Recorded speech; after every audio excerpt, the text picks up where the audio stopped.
The views expressed on this podcast are those of the participants, not of Reuters News. Technology shares around the world slid on Monday as surging popularity of a Chinese discount artificial intelligence model ruffled feathers. Startup DeepSeek has rolled out a free assistant it says uses lower-cost chips and less data. That seemingly challenges a widespread bet in financial markets that AI will drive demand along a supply chain from chipmakers to data centers. A $589 billion valuation hit to the world's leading chip Goliath. Panic over the competitiveness of once seemingly insurmountable US champions. And sudden existential questions about trillions of dollars of forecast spending. A market run wild on fervor for artificial intelligence has been colossally wrong-footed by the release of DeepSeek's R1 reasoning model. Developed under the aegis of a Chinese hedge fund claiming to have found novel ways to train AI at far lower costs, the technology's sophistication closes substantial ground with American labs, despite trade sanctions aimed at limiting China's advance. What this means for the data center, energy, and chip firms banking on a rising tide of spending, the rapidly escalating trade war, and AI itself is the focus of this week's Viewsroom. For once, the number-driving markets is notable for how small it is. Under $6 million, the claimed cost of a final training run for the base model on which R1 was built. That's a remarkable turnaround from the normal conversation over AI. ChatGPT maker OpenAI just last week touted a $500 billion joint venture to build out data centers in the United States, reported to be exclusively for its use. A flood of explanations and caveats have come in, but DeepSeek has made both significant claimed breakthroughs in efficiency and obvious actual progress in figuring out leading techniques to get large language models to mimic reasoning. The question is whether this blows a hole in the assumptions undergirding the rush of investment to build ever more computing power, or whether, as Microsoft CEO Satya Nadella through to just about every contrarian commentator out there says, use cases will simply ramp up to meet any capacity. With me to puzzle through this is Karen Kwok, Breakingviews AI correspondent in London, and Robert Siren, technology columnist in New York. Karen, Rob, welcome to the Viewsroom. Hi there. It's good to be here. Let's step through what actually happened here, because DeepSeek, I think, notched a few markers of progress before the market suddenly woke up to what was happening, right?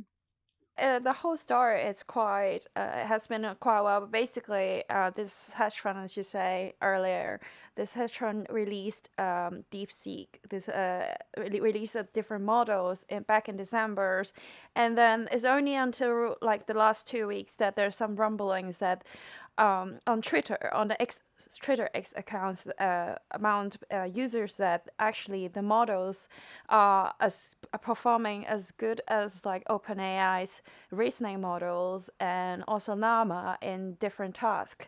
And that kind of discussion kind of raised questions around, first of all, how come China can catch up with the Western technology, even with the export control? Even the U.S. weren't allowing like advanced chips to be exported to China.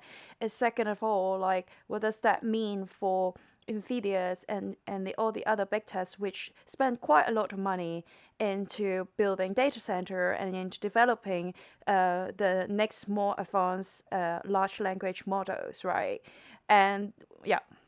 Right. And sorry, just to step through kind of a couple of those pieces, right? Because you mentioned, so I'm presuming what we're seeing is that there are some kind of performance benchmarks whereby DeepSeek's latest model actually is kind of approaching the level of OpenAI, which obviously kind of kicked off the AI craze with ChatGPT, or you mentioned Llama, which is made by Facebook parent Meta Platforms.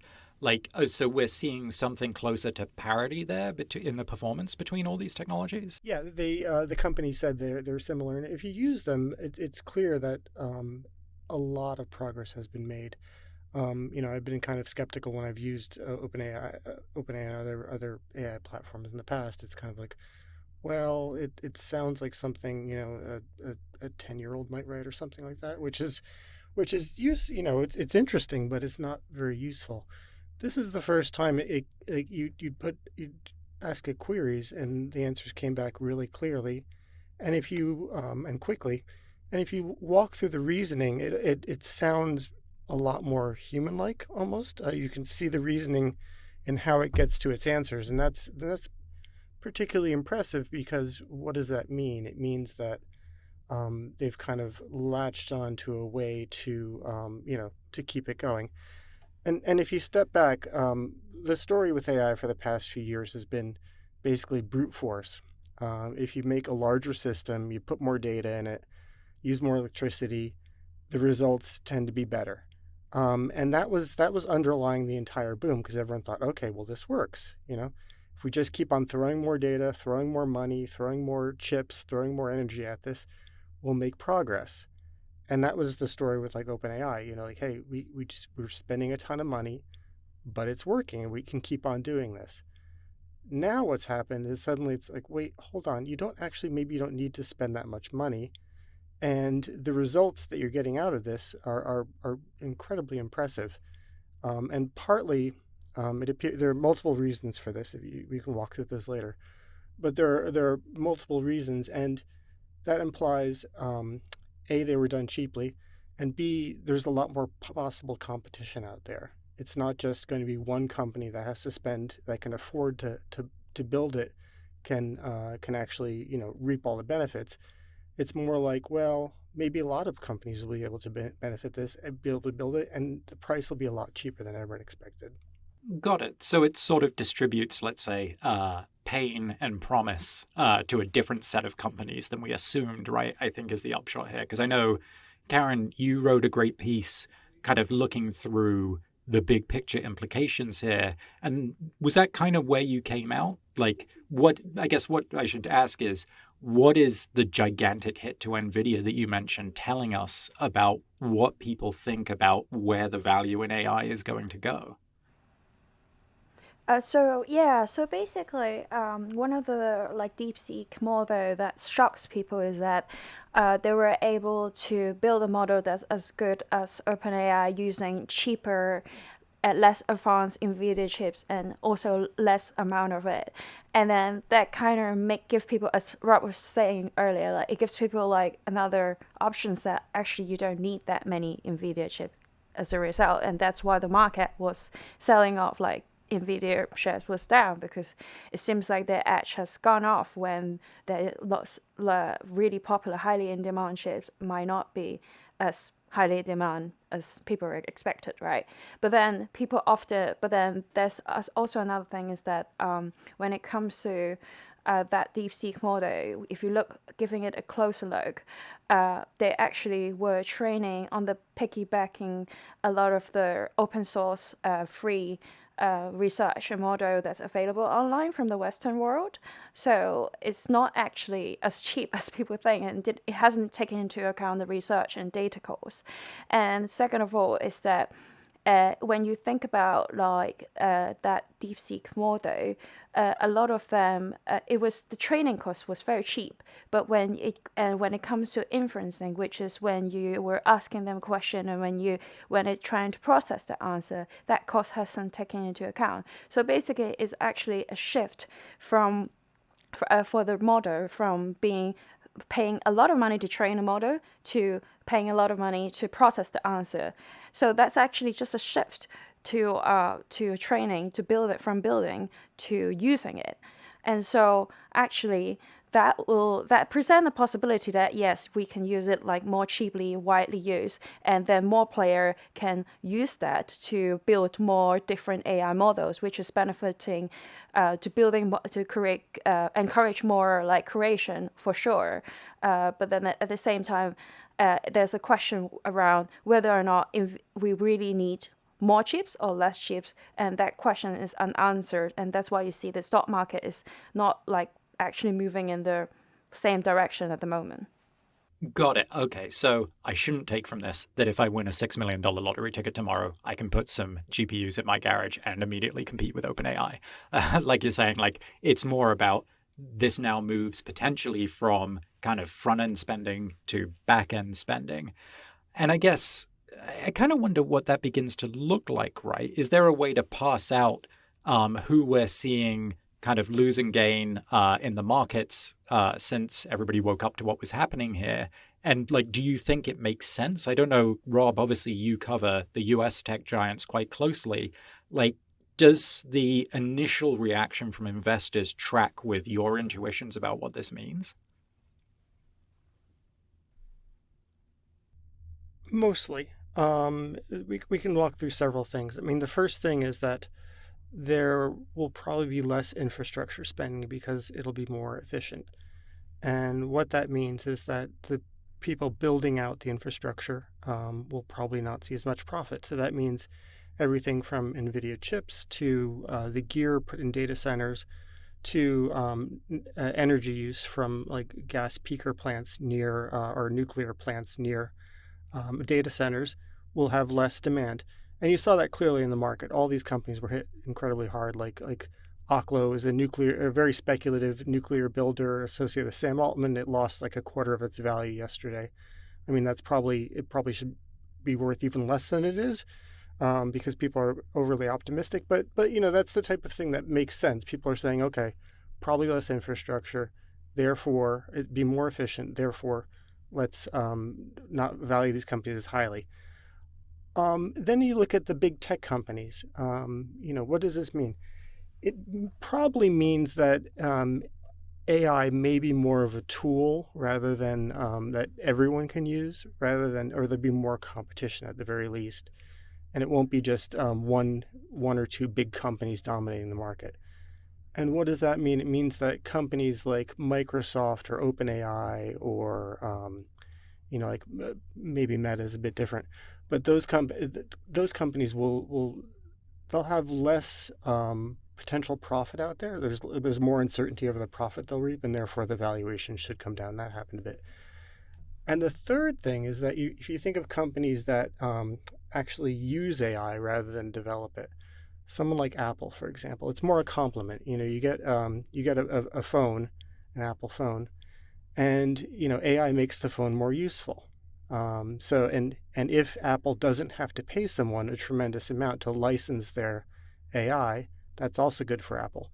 And you saw Apple's stock rise like 3% or something yesterday, which is kind of funny because they've been over the past couple of years they've been regarded as the AI loser. Like look at Apple, they can't do anything in AI, and suddenly everyone's like, well, hold on, actually this might be very good for them. Right, and you mentioned Sam Altman, the one of the co-founders and current CEO of OpenAI, who until you told me recently, I had no idea he was involved in this nuclear company. But like, it's not just him directly and OpenAI who are affected, right? If I think about my coverage area, I cover BlackRock, Blackstone, Apollo, etc. There was, I think, a lot of excitement about a ton of infrastructure spending coming down the line because you get to kind of slice and dice that and put it into various exotic financial instruments and then feed that out to insurers and so on.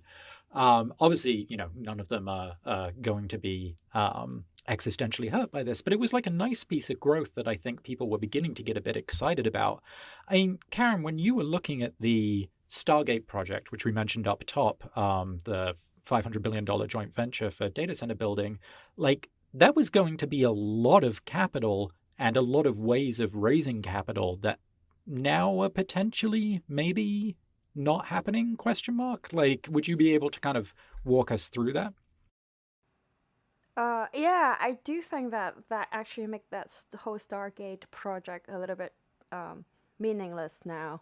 Given that given that you can actually like build like a really powerful and smart AI model with less chips and using less power, as we were discussing earlier, right? So this Stargate project, it's like a $500 billion project that was announced last week, alongside which Donald Trump, U.S. President Donald Trump, like endorsed it with Sam Altman, with of OpenAI, with Masayoshi Son of SoftBank and Oracle, to build like all these data center in the U.S. and they're gonna like spending $100 billion this year, and then and then eventually like spending $500 billion in the next 4 years. So from that perspective, yeah, a lot of commentators actually out there were just questioning like whether or not they actually need to build that many anymore. And that is potentially the big question mark really, and also all this power like agreements that previously signed between big tech to build data center. A lot of people also questioning what are the value of those, right? And the other point is that there's a lot of chatter about how to fund this project, and they were talking about using GPU as a backup to borrow money, using it as an asset to borrow money from private equity or the banks. If GPU value is going to deflate, how the maths is going to work for these banks and private equities when it comes to return? And that's another question, I guess. Got it. Okay. I mean, I think this naturally leads people to wonder whether there's a comparison here between what's happening now versus the sort of tech and telecom bubble of the 2000s, right? Where we had a wild spending splurge that got way ahead of what the market could bear, and then everything kind of collapsed down a bit. I mean, Rob, you obviously have followed all of this for a long time, and I think you're something of a student of the era. Like, do you think the comparison bears making? The basic story is somewhat the same. I mean, back then in 2000, everyone was like, oh my God, everyone's going to be on the computer all the time, and we need tons of energy, and we need tons of bandwidth, and we need to build all this infrastructure because we can't use what we've got now. It's this golden era. And these telecom companies went out and they borrowed around the world like over $2 trillion to do things like build fiber around the world, buy telecom licenses in Europe, build tons of infrastructure, and buy other companies. And the problem is that the growth wasn't as fast as people thought. People weren't actually on the internet growing. The internet wasn't growing as fast as people thought. But a bigger problem was simply that the technology became a lot more efficient. I mean, everyone kind of their eyes glazes over when you talk about things like wavelength multiplexing or DOCSIS. I mean, these are things that only nerds would really know. But what they did is they made it so that existing infrastructure, new infrastructure, could carry a ton more data and a lot more cheaply. And what did that do? The companies that spent a lot of money and borrowed a lot of money to lay these fibers around the world suddenly, oh wait, no, they're not going to earn much profit because prices were collapsing, or oh, they can't service their debt. So that sounds kind of familiar. It rhymes at least with potentially what's happening now. The difference is that was a lot larger. I took a look at percentage of investment of compared to U.S. GDP, and it totally spiked in 2000. Over the last couple of years, you can't really see much of a gain at all in the U.S. And another reason is that in the U.S., it's mostly concentrated among companies. Like the investment is concentrated in companies like Microsoft or Meta or Amazon. These companies are worth a lot of money, and they have a ton of cash on their balance sheets. So even if this doesn't work out, they're fine. Maybe the valuation of the company will fall, but it's not like Nortel where they went out and loaned money to everyone to use this type of things. There could be some potential bombs out there. For example, when Microsoft, when they invest in OpenAI, where they say, okay, you have to use our back end, and that counted as revenue from Microsoft. So that those sorts of agreements may blow up or something. We'll see. So there could be some potential bombs there, but in total size, it just simply does not compare. Got it. And I guess if we're thinking about potential bombs that can go off as a result of all this, right? The dominant thought on a lot of people's minds is, how does this influence the course of the trade war? We're still really waiting to see from the Trump administration what their plan on China writ large is. Angst over trade imbalances with China, technological competition, military competition run high and higher every day, essentially, at this point. We've had some fairly bizarre comments coming out of the White House over the past 24 hours. But I mean, just fundamentally, what do you think this means for chip sanctions, for whether they even work or are just the mother of some kind of innovation here? And kind of, I guess, the scope here to even know what's going to be next, because we don't even know whether general graphics processing units like those produced by Nvidia are the future forever, right? Is it possible for the US to even get ahead of all of this? I'll go first. I think it's a really difficult question for the U.S. because I think when they were trying to restrict export advanced chips export to China, there's a lot of like chip industry talking that that is actually really a bad move because it will force China to build their own chips in order to catch up, right? They will allow them to learn how to do it, and that ship has already sailed. So, will they actually be able to turn it back by okay, we're going to be friends and allies again? So China will stop using it or manufacturing their own chips. That's clearly not going to work probably. And then the other question is like if you can use cheaper, less advanced Nvidia chips, does it mean that Donald Trump is going to like, oh, let's just block all the chips further? Again, it brings back to the question that doesn't mean that you will force China to learn to build their own chips. So I guess like it's very unclear how that would work and what's the next strategy basically. I don't know what Rob what do you think? And DeepSeek, if they had access to more advanced NVIDIA processors, GPUs, would they have used them? Of course they would have. But in a way, they kind of made virtue of necessity, and they learned how to use lower chips and use chips extremely efficiently just because they had no choice. So that was kind of an unintended effect of the chip, limits the U.S. placed. Does that mean if they lifted the chips, China would be worse off or better off? We don't know. It's hard to say, whether if they had more advanced chips, if they would actually be in better or worse shape. And then there's also there's a huge amount of uncertainty out of the United States policymaking right now. I mean, you have Donald Trump saying things like, "Hey, we need to produce more chips and more drugs in the United States," and then he wants to take away. He also says something about perhaps taking away subsidies that the U.S. put for TSMC to build production in the United States. I mean, that kind of uncertainty makes it very hard to say anything concrete about Chinese-American relations just because we don't know what's going to happen. Right. We don't know what's going to happen. Probably the best way to sum up everything that's going on right now.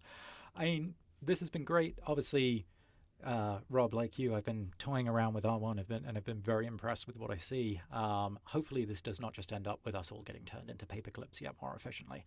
But for now, this has been great. Karen, Rob, thank you so much for your time. Thank you. Thanks, Jonathan.